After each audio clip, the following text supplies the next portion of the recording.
Ni dia. Kalau korang cari perfume kereta, cari brand ni, Aroma.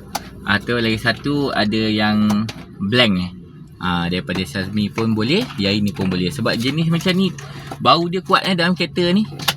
Saya letak dalam kereta, bau dia sangat kuat. Dan korang boleh lekat lah kat sini. Kalau misal kata kalau kena panas ke apa, korang boleh keluar cabutkan dia. Nak lekat macam ni pun boleh, nak lekat macam ni pun boleh. Korang keluarkan dia, lekat pun boleh. Tapi saya letak macam ni supaya korang boleh angkat bila panas kan, korang parking kan. Macam gini memang bau buka saja korang punya kereta dah bau dah. Yang penting boleh jimat. Boleh lah tahan sebulan, 2 bulan, 3 bulan. Yang penting cara korang. Kalau misal kata kena panas tu, angkat lah. Korang nak parking lama kan, angkat, letak di tempat lain. Okey lah, korang tengok lah. Kalau dapat harga murah RM19 tu kira murah lah. Saya beli RM25 dapat harga murah, korang tekan je lah. Okey.